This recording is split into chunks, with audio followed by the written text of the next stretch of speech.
Assalamualaikum warahmatullahi wabarakatuh. Selamat datang di konten Ndak Masuk Akal. Kali ini saya bersama Bang Rio Dumatubun yang waktu jadi security pernah di sliding kolong wewe. Pakai toket.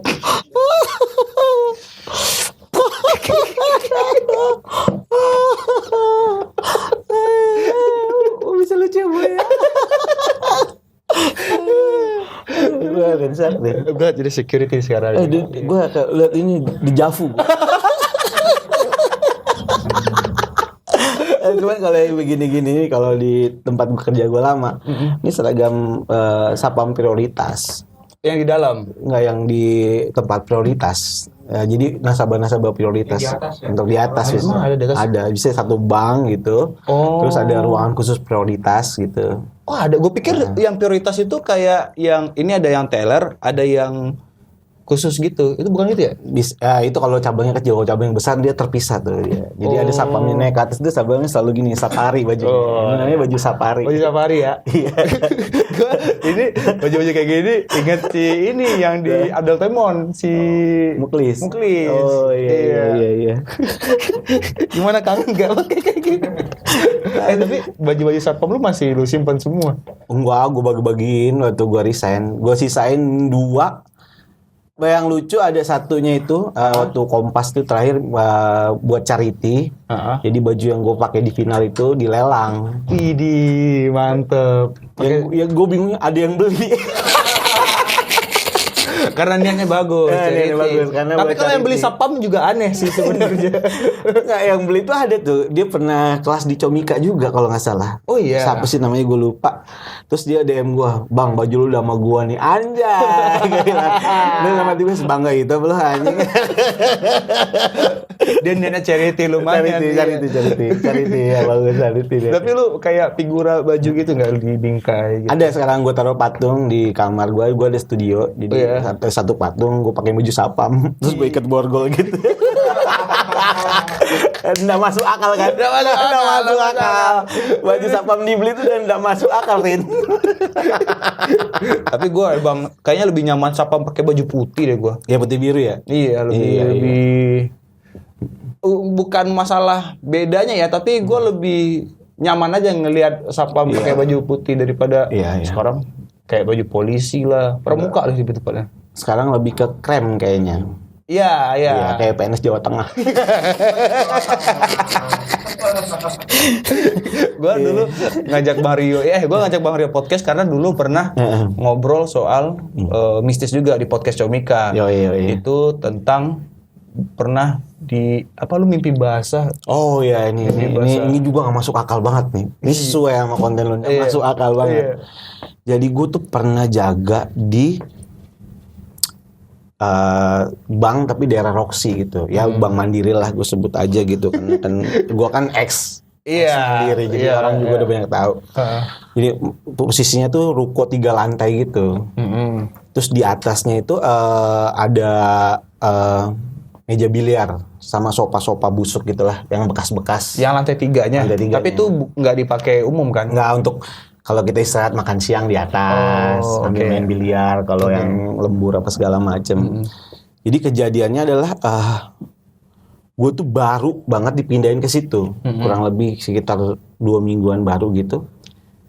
Terus posisi gue adalah ada sofa busuk di lantai 3, terus sofa ini tuh nyaman banget kalau lo tiduran gitu, kayak tau gak sih posisi sofanya tuh kayak udah bentuk badan orang tidur. Lu tau gak sofa-sofa yang sering tidurin? Gedung ini dibikin ada sofa ini, sapam pertama tidurnya di sana kayak gitu.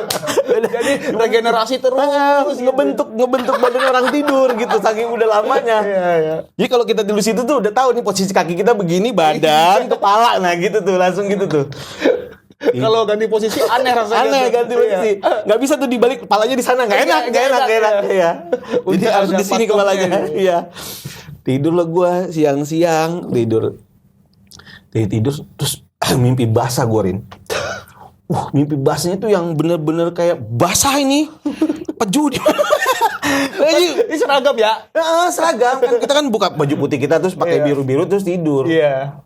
Bangun kok, anjing kok basah semua ini. Bener-bener gue kalau bahasa air kan gini-gini nggak lengket ya. Kalau bahasa peju kan lengket. Gitu kayak masih nyisa gitu ya. Anjir. Mimpi basah nih gue nih. Terus karena gue naruh seragam juga di kantor, gue buru-buru ganti terus gitu. Gantilah gitu. Terus ada rasa ketika turun ke bawah udah mau uploadan itu kan, gue tuh orang nggak bisa nahan cerita, tau gak sih? Iya. Jadi walaupun tabu tapi kayak nggak kayak gini nih kayaknya gue tuh nahan. Jadi jaga tuh gelisah, gue cerita pertama kali sama siapa ya gitu, kayak nahan gitu, tau gak sih lo? Gue ngebayangin ini masih basah atau udah ganti. Jadi gue bawa seragam naruh di situ kan. Cuman nahan buat cerita itu kayak kita tuh gelisah sendiri gitu, kayak anjir nih kok bisa gini sih, gue jadi muter-muter terus komandan gue ngeliat. Kenapa muter aja lu kayak setrika. Iya kayak gitu ya. Canda aja anjing. Biasanya tuh aku tuh jokes kayak gitu. Iya. Lu kenapa yuk katanya gini. Gimana Pak Jati ceritanya? Udah cerita aja ada apa lu gelisah banget. Begitu jam 3 tutup, nasabah habis kan, pintu tutup baru gue cerita. Gini Dan, sebenarnya tuh gimana mulainya Dan ya? Saya tuh dapat karunia nih.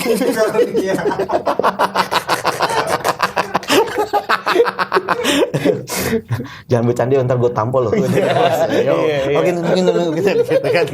Enak ya komedi bercanda bos sama komandan sama bawahan. Gampang soalnya. Enggak, saya mimpi basah tadi di atas gue bilang. Terus pejunya banyak doang. Begitu gue ngomong gue mimpi basah, peju gue banyak doang. Reaksi komandan gue tuh cuma diem sebentar terus ngomongin, serius lo? Iya. Wah, saya kira saya doang. Saya kira saya doang kata dia. Bangunnya iya. Siang-siang makan siang sama. Ternyata dari mulai cerita itu satu lagi nyamperin, lu juga. Jadi semua cowok enggak harus sapam. Semua cowok yang tidur di sofa busuk itu satu gedung itu pernah mimpi basah. Anjir enggak tuh, aneh banget enggak? Udah enggak masuk akal sama sekali tuh. Berarti kan kesimpulannya kita dientot setan yang sama. Gak mungkin dong. Kita semua dientot setan yang sama kesimpulannya kan ya. Udah gak masuk akal itu. Udah berapa orang tuh? Gedung itu udah berapa lama? Itu udah berapa lama? Iya. Gue hitung-hitung gue sapam yang ke-27 pindah ke situ. Dan itu baru sapam ya. Belum yang teller, CS ya kan. Karena reaksi pertamanya, kalau gua nggak pernah mimpi basah di sana. Gue tadi mimpi basah di ini. Aneh lu. Pasti itu kan ya. Ini, gue pikir cuman gue doang gitu. Di hari itu akhirnya semua cerita. Ngumpul akhirnya yang cowok-cowok tuh. Karena kan kita udah berdua nih. Gak mungkin kita berdua doang. Kali mungkin ada yang sama. Satu lagi temen gue yang sapam. Nanti kita jaga bertiga. Gimana bang lu ngajak orang kayak Enggak, akhirnya kan begitu cerita satu sapam lagi tuh dateng kan. Satu teman gue sapam lagi yang seangkatan sama gue. Bang saya juga bang katanya gitu-gitu. Makan siang kan, istirahat, sama, istirahat semua, posisi sama siang gitu. Terus nggak lama CS denger, itu juga ada tuh, juga bapak-bapak, jadi kayak senior teller gitu. Ya kayak tempat gue head teller, dia datang ke gue, saya juga udah tua di mimpi. Udah tua posisinya masih mimpi basah kan, kocak berarti kan ya, udah tua masih mimpi basah. Ini memang kayak gak masuk akal tapi terjadi gitu, gimana sih? Cerita ini tuh ada orang masa sih, tapi beneran terjadi gitu, gimana? Akhirnya tuh dibongkar sampai akhirnya ada orang yang udah lama di situ. Jadi tuh ceritanya adalah kejadiannya itu jadi dari lantai 1 itu kan ke lantai 2 ada tangga gede gitu biasanya kan. Lubang gede itu ada tangga gede terus ada space kolongnya di bawah tangga itu. Nah, jadi dulu tuh ada karyawan di situ baru bisa naik motor. Jadi beli motor GL Pro, kopling. Gonceng calon istrinya. Jadi jalan karena baru bisa motor kopling, istrinya jatuh dia nggak ngeh. Kejadiannya gitu, meninggal tuh cewek. Nah, posisi motor itu setelah si calon istri yang meninggal itu ditaruh persis di bawah tangga. Di lantai 2? Enggak, di lantai 1. Oh iya, yang di bawah ya berarti ya. Lantai 1. Berarti jadi rumornya tuh apakah kita gitu kan, ini karena mungkin dia nggak jadi nikah, terus kita korbannya. Kita tuh kesimpulannya udah mulai aneh-aneh, Rin. Kita tuh kayaknya kita korbannya deh. Dia kan nggak jadi nikah nih, kan meninggal. Dan lu tahu yang korbannya siapa? akhirnya tahu diceritain. Ini isu atau udah fakta yang ada data? Iya, tapi kan kita nggak tahu setannya siapa. Ini kesimpulan kita aja. Dan orang-orang ini adalah ada satu orang yang seangkatan sama si orang yang alami kejadiannya. Dan A1 dong. Iya. Karena dia tahu banget. Jadi memang motornya diparkir di situ selama berbulan-bulan gitu. Dan kenapa ditinggal di sana? Ya karena ya dia udah trauma naik motor itu. Jadi emang karena mungkin ngekos atau apa beberapa macam ditaruh di situ lah gitu. Ya kan nggak, ini maksudnya lu tahu motor lu habis ini, kenapa lu tinggalin di tempat yang lu nggak bisa bertanggung jawab dengan motor itu. Tapi kan kalau ditaruh di sini kita tahu ya, ini gua kan cerita si abang-abang ada di situ. Jadi kalau malam dimasukin, pagi dikeluarin gitu. Akhirnya jadi inventarisnya OB-OB di situ lah gitu. Karena dia trauma gak mau ngeliat motor itu lagi gitu ceritanya. Jual aja sih menurut gua. Iya sih, harusnya kan dijual. Iya, dijual aja. Kan gara-gara motornya di situ kita kan berpikiran kalau kita dia untuk pasangan dia ya. Tapi kan itu kesimpulan yang asumsi aja gitu. Iya. Jadinya asumsi. Anjir. Karena match gitu, masuk dengan ukuran ada kisah tragis. Enggak jadi calon pasangan. Iya. Mau kemana kita juga nggak tahu. Iya kan? Udah nikah atau belum kita nggak tahu. Iya kan? Tiba-tiba kecelakaan. Perasaan ingin mengantoi kan kita nggak tahu. Nggak tahu. Iya. Ya walaupun dia udah jadi hantu kan kita nggak tahu kan. Dia kayak ngeliat, sapam tidur nih kayak gitu. Ada sapam pulus nih. Tapi gitu kayaknya. Gue penasaran deh. Kasur sofa itu sampai sekarang masih ada gak? Ya, gue nggak tahu dari. Karena gue kebayangin ada cowok-cowok sapam atau siapa karyawan di sana gitu. Anjing udah lama nih enggak. Gue tidur di sini. Iya bisa juga ya. Asumsi udah macem-macem. Asumsi orang di kantor udah macem-macem. Oh mungkin aja dia pernah pacaran di sofa itu gitu. Ceweknya dibawa ke kantor. Asumsi udah macem-macem pokoknya. Iyalah yang kayak kan gitu. Bisa aja mungkin dia pernah berbuat di kantor itu. Zaman itu kan gue belum ada CCTV, Ring. Zaman gue kerja. Belum ada. Masuk akal. Jadi dia buat ke sofa itu terjadi di sofa itu. Iya. Jadi mungkin itu sofa bersejarah untuk hubungan mereka, kita nggak tahu ya kan. Anjing lo. Ini sapam-sapam tidur sini ngentot lo anjing.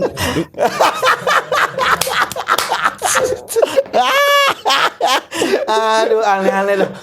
Aneh. Aduh. Asumsinya udah ngaco tuh semua tuh. Ya, asumsinya dari ngaco, dari mulai kita melogikakan sampai kita ngarang-ngarang supaya jadi lucu. Gimana sih? Iya. Kan kita bikin itu jadi lucu karena kita korban nih semuanya. Korban, iya. Gitu. Apalagi heteler gue yang udah tua gitu kan masih mimpi basah kan kocak gitu maksudnya ya kan ya. Udah gak masuk akal gitu. Udah gak masuk akal. Tapi kan cerita ini baru kebuka gara-gara lu. Iya, awalnya gue banget. Lu sempat mikir nggak kalau lu nggak buka cerita, orang yang tahu itu terjadi penasaran pengen nyoba lagi? Mungkin bisa jadi kan, kayak mungkin heteler tadi kan, bini gue semalam masih anjing nih, udah waktunya tidur di sini, nggak apa-apa dia di top center yang penting keluar ya kan, gitu daripada pakai tangan dengan dewe setan ya kan. Aduh, ya Allah. Bisa jadi. Kayaknya karyawan di sana kalau pergi kerja bawa celana ganti semuanya. Gua sih ya mau tidur di atas di sofa bawa celana ganti. Dan di situ tuh aneh-aneh kejadiannya. Gua pernah jaga malam. Ini menurut gua yang paling aneh banget. Jadi runtunan cerita itu panjang banget. Gua tuh pernah jaga. Jadi kan TV-nya tuh Indovision gitu. Jadi satu sentral. Oh iya tahu. Kalau lo setel RCTI, ya satu gedung tuh RCTI semua. Iya. Jadi ada sentralnya gitu di lantai 2. Karena gua jaga sendiri, ke atas gua minta RCTI lah, set Indonesian Idol kan kita biasa. Iya. Untuk menghibur kita sapam-sapam yang nonton Idol set gitu. Nonton Idol. Setel RCTI set sampai bawah. Udah nyusun sofa, gue mau nyender di TV, gue nyalain si RCTI, set Indosiar bangsat. Gue langsung, ngapain nih gue bilang, masa setan suka liga dangdut ya kan, gue tidur aja. Gue langsung tidur ya. Bisa jadi nonton dangdut di sofa. Kayak gitu. Gue anjing itu udah. Gue penasaran kalau nyala di atas kan remote-nya di atas tuh. Berarti kan TV di atas nyala juga dong? Harus nyala. Lu nontonnya di bawah. Bawah. Di atas tetap nyala berarti. Lu di bawah channelnya ganti. Atau dia bisa di mute TV-nya tapi ini channel ya apa namanya box Indovision-nya tuh harus nyala gitu. Oh iya. Oh iya benar. TV-nya harus. Maksudnya TV-nya kan nyala jadinya. Yang di atas. Iya. Nyala. Wajib nyala kan. Wajib nyala. Tahun segitu. Kenapa lu nggak tidur di atas? Nggak? Karena kan gua harus ngelihat pergerakan orang ke ATM. Oh iya. Kalau gua di atas sih kayak gaji buta doang, satpam nyender doang jadi. Oh iya. Kalau di bawah kan yang tapi ada tanggung jawabnya, ada ATM masih bisa kita intip gini ya kan. Iya, benar. Tukar ke dangdut. Lu ada logika-logika lain yang kayak ini mungkin remote ke bawah atau lu nggak beda-beda remote, pokoknya tinggal nyalain doang. Pokoknya yang di atas tukar channel otomatis di bawah. Tapi remote di bawah hanya buat TV dong. Buat TV doang. Lu nggak tahu di atas kayak orang. Nggak ada yang jaga sendiri. Gua siapa masa ada orang iseng-iseng datang. Sekali. Apa itu sekali doang kejadian itu di gua. Tapi udah itu gua. Gua penasaran satu deh. Kayaknya ini di luar konteks, nggak masuk akal. Kenapa TV di bank itu nyala tapi nggak ada suaranya? Iya karena biasanya ada cuman dikecilin karena nggak ada, gue pernah sampai gue deketin gue mana suaranya tapi diputerin kayak film-film India, film Antv yang kayak gitu. Ya itu maksudnya biar nggak ganggu konsentrasi. Mending dimatiin sekalian menurut gue. Tapi paling nggak kan lu ada rasa kayak ya mbak gimana gitu gitu deh. Ngalim perhatian. Jadi kayak pokoknya banyak banget TV nyala tapi nggak ada suaranya. Kau pikir kayak strategi biar enggak juga kayaknya. Enggak bosan. Kayaknya itu mungkin gua rasa kalau nonton bola pasti mending deh. Iya kan ini sinetron kan gua harus tahu ceritanya. Iya dong. Sinetron India gitu kan. Dabing-dabing mulutnya kan gua harus tahu ceritanya apa. Iya. Nunggu lama, Bang. Mending bola atau sesuatu yang gue tuh nggak perlu ada audionya, balap atau apa masih UFC. Iya. Ini India gue anjing TV-nya gede lagi gue apa main HP tapi penasaran ini kok mending matiin aja deh. Iya. Aneh banget. Tapi gue banyak cerita-cerita apalagi gak masuk akal tuh lumayan banyak gue. Ada lagi nih. Dulu lu pernah nggak ada di fase ngalamin kayak zaman kecil tuh punya ilmu belajar ilmu gaib ada. Jatuh gitu kayak gitu. Ada. Nah, gua tuh sempet ada di lingkungan itu tuh. Apa namanya? Gundam. Apa? Gendam. Gendam mah ini bukan apa. Pokoknya yang gitulah. Iya. Yang kita nih jimat gua korek ini gitu. Jimat gua ini gitu-gitu kayak gitu-gitulah. Nah, gua tuh salah satu anak yang kayaknya gak terpengaruh gitu kayak nggak percaya gua apaan sih gitu. Gua tuh ada ada salah satu anak yang begitu, karena mungkin background orang tua gue beda agama gitu, jadi kayak gue tuh hal yang kayak gitu nggak bisa diterima gitu aja, nggak bisa diterima gitu aja. Terus sampai ada sepupu gue, bukan sepupu sih, lebih kayak saudara gereja bokap gue lah gitu. Namanya Enos, sekarang di penjara dia. Ini cerita nyata nih. Jadi gue sama dia umurnya kurang lebih beda 1 tahun gitu. Jadi dia tuh kayak gini. Dia pakai cincin tengkorak gitu kan. Gue bilang cincin lu bagus tuh. Cincin besi tengkorak gitu. Ini udah SMA gue. Cincin lu bagus, keren deh. Nanti kalau mau gue kasih gitu. Iya. Di sebagai anak kayak di usia itu kalau udah dijanjiin kan pengen lagi gitu kan. Iya. Mana katanya lu mau ngasih gue gitu-gitu. Terus satu hari gue tagih, mana katanya lu mau ngasih gue. Ntar lah gitu. Sampai gue nyelutuk ngomongan, bilang aja lu kalau nggak mau ngasih mah gitu. Iya, biar nggak ditagih lagi. Biar gue nggak nagih lagi gitu. Lu main deh ke rumah gue kata dia gitu. Oke, gue main tuh. Naik motor tua ke rumahnya dia set. Seumuran Sudirman lah motornya, motor tua. Dia nggak kosong-kosong mas storytellingnya. Di Ponorogo kalau nggak salah. Nyampe tuh gue di rumahnya. Daerahnya namanya daerah Simpang Makam. Oke. Pasti ada kan di daerah kan tuh ada Simpang Makam persimpangan makam gitu. Karena emang ada makam di sana. Ada makam namanya jadi Simpang Makam. Di rumah itu kosong gitu, nggak ada orang tuanya. Terus main ke rumahnya. Keinget lagi karena dia pakai gitu. Iya. Cincin lo gak kasih ke gue nih gini. Lo anjing lo ya. Lo kalau minta jangan kayak gitu banget, gue ditagih-tagihin lu lah. Kan lo yang janji. Harusnya lo kasih sekarang dong, gue bilang gitu. Marah Rin dia. Marah tiba-tiba jadi singa tuh gak? Wah. Gitu, Rik. Iya. Gue kan orang yang sebagai orang yang percaya, anjing apaan nih gitu kan. Kayak, logika gue tuh selalu jalan. Dia mau gitu kan. Terus dia kan Nasrani ya. Iya. Tapi apal ayat-ayat itu, ayat-ayat Islam. Gimana sih? Serius. Ini true story. Dia apa surat-surat gitu kan. Ya gue aja Islam nggak tahu yang dibaca. Pokoknya setahu gue ayat-ayat Al-Quran gitu. Terus dia ngerang gitu kan di rumah. Wow. Nggak ada orang nih. Nggak ada, kita berdua doang. Iya. Anjing. Yang awalnya gue nggak percaya, lama-lama kok takut gue. Karena menurut gue kayak makin Dia konsisten konsisten jadi macannya konsisten kayak tapi nggak nyerang, belum nyerang, kayak masih mau nongkrong gitu. Posisi gue dekat meja ruang tamu gitu. Ada toples kacang, tau gak lo? Iya tahu. Anjing nih gue gimana nyelamatin diri kan, karena tinggal berdua, otomatis bisa aja dibunuh gue gitu. Di pikiran gue cuma itu doang. Jadi gue ambil toples, gue lempar toplesnya ke dia, bisa ketangkepin gitu. Gitu. Anjing nih, kok gue makin panik kan ini. Toples gue lempar kerja ketangkep loh, kayak tangan saya gitu kayak, gitu tiba-tiba gitu lagi. Lu gimana sih perasaan? Bentar, dia kan, dia nangkap toples, tak.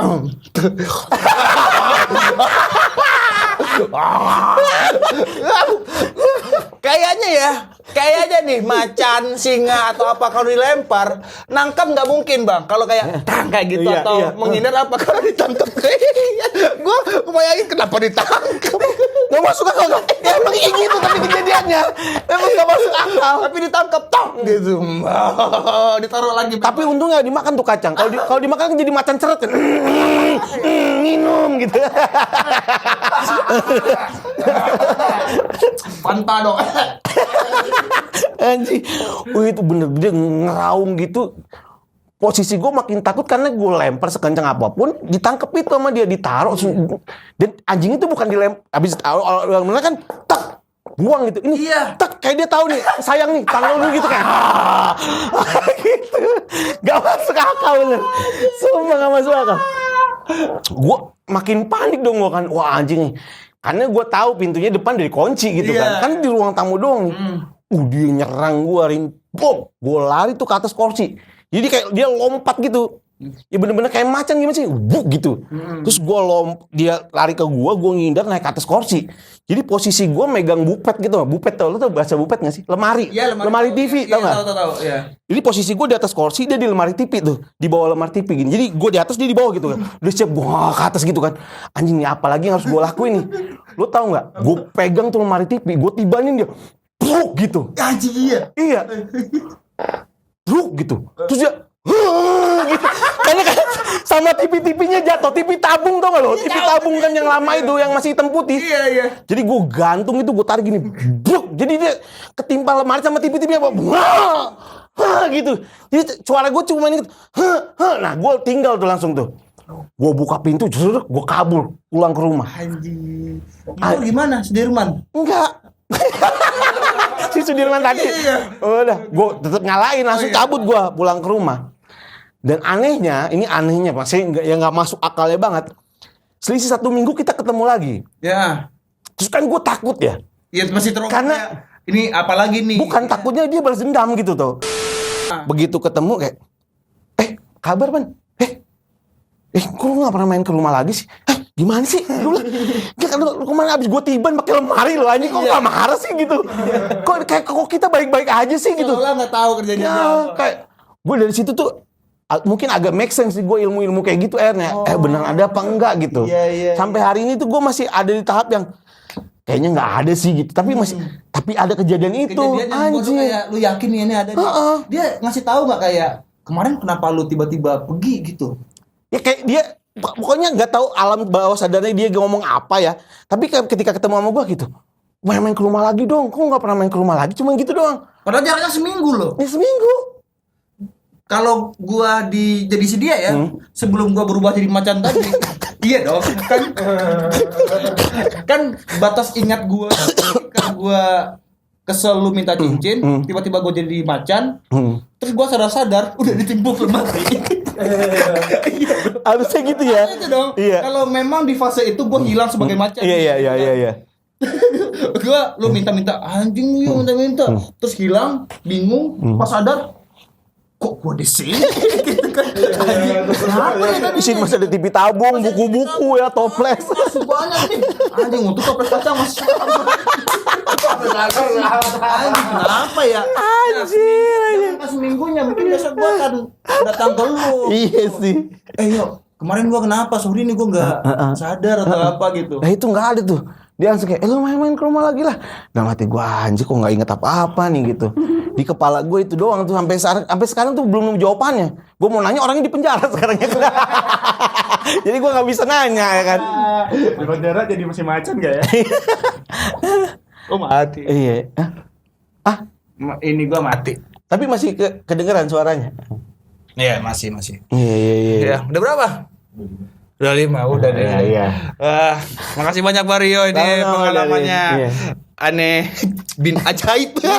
Bener-bener nggak masuk akal. Tapi gua ada juga cerita kayak gitu sebenarnya. Gimana? Mirip juga, tapi itu waktu SD. Nah, di SD itu ada perguruan-perguruan kayak semacam tapak suci, tapi bukan tapak suci ya. Iya. Yang kayak gitu. Jadi mereka transfer macan, transfer kingkong ke tubuh kita. Iya, jadi semua jenis pokoknya kesurupannya kayak kebun binatang ntar Lem.